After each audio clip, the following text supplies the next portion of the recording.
Welcome back, everyone. Sheepdog Smokey here, and in the run for 2020, we're seeing yet more proof of when you can't win, change the rules. Bernie Sanders made a stunning statement about the terrorist Boston bomber. Here's the video. Presidential forerunner or frontrunner, Senator Bernie Sanders, independent Vermont, stunned many when he said that he would extend voting rights to the terrorist Boston bomber who murdered 3 people and maimed several hundred in 2013. He was speaking at a CNN town hall when he made the comments. If somebody commits a serious crime, sexual assault, murder, they're going to be punished, Sanders said. They may be in jail 10 years, 20 years, 50 years, or their whole life. That's what happens when you commit serious crime. He explained, hopefully. But I think the right to vote is inherent to our democracy. We are not a democracy, Bernie. We are a republic. He explained, yes, even for terrible people, because once you start chipping away, you're running down a slippery slope. I believe even if they're in jail, they're paying the price to society. That should not take away their inherent American right to participate in our democracy. We are not a democracy. We are a republic. When CNN's Chris Cuomo told him his comments would likely be used against him by political opponents, he doubled down. Do you believe in democracy? Sanders asked. Do you believe every single American 18 years of age or older who is an American citizen should have the right to vote? Here's the controversial video of his comments. Thankfully, I'm spared because my browser blocks this. I do find it interesting, though, that we have this. Every single American 18 years of age or older who is an American citizen. So even Bernie knows the Constitution says only citizens should vote. Why then is the Democratic Party not only trying to give felons and terrorists the right to vote, but also to not let us count how many citizens we have?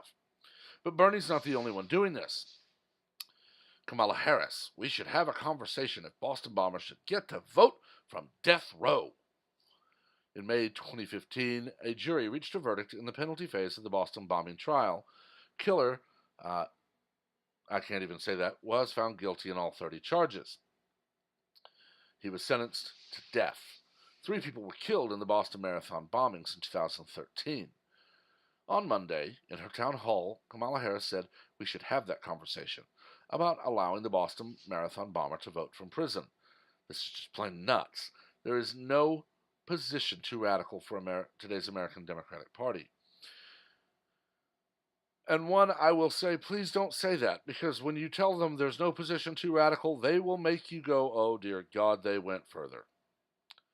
We have them calling for abortion up to the moment of birth, allowing terrorists to vote, opposing the census telling us how many citizens there are in the country, opposing border security, supporting terrorism, and so many other stupid things.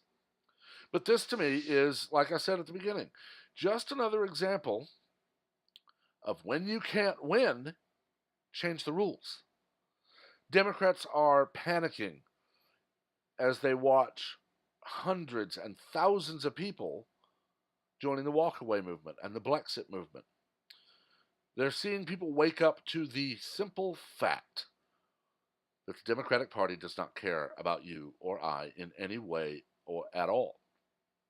They care about you obeying them. They care about you paying your taxes so they can keep collecting their exorbitant salaries. They care about you keeping them in office so they can continue going to speaking events and on the news rather than sitting in the halls of Congress and doing their damn job.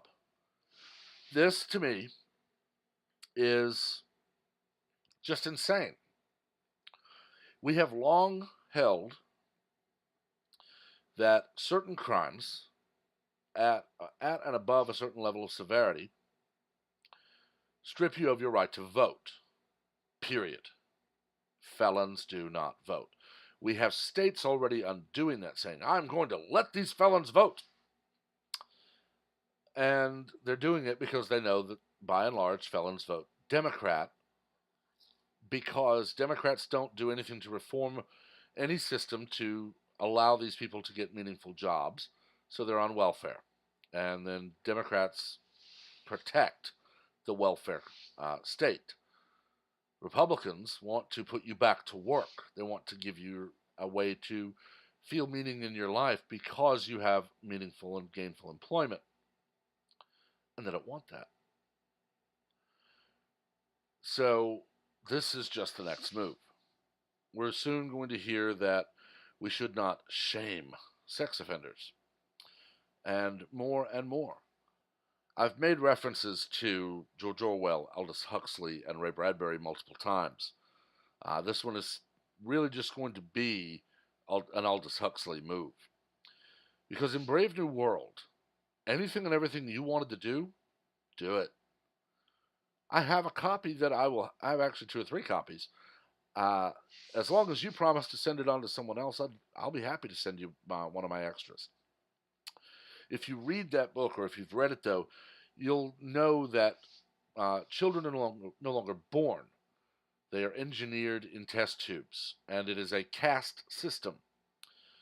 You have people at the very high level who run everything, but then they delegate to others, all the way down to almost deformed permanent toddlers that run the elevators.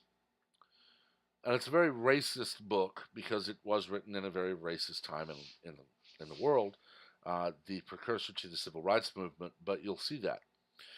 But you'll also see that children are sexualized in this book.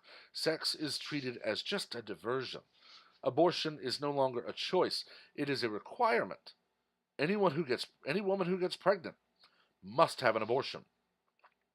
Uh, I I'm not unconvinced. I would not be surprised if Aldous Huxley wrote this book today. It would be that children are engineered in test tubes, and they are sexualized as the opposite gender until physically possible to give them a gender reassignment surgery so that no one physically can get pregnant. And then that just clinches that. But in his book, everyone is required to have an abortion if you get pregnant. Drugs are passed out by the government to keep you pliant. Don't mend that torn pair of jeans, throw it out and buy another one. You're not allowed certain music, certain books. You're not allowed certain TV or movies because they might cause you to think things that are horribly wrong.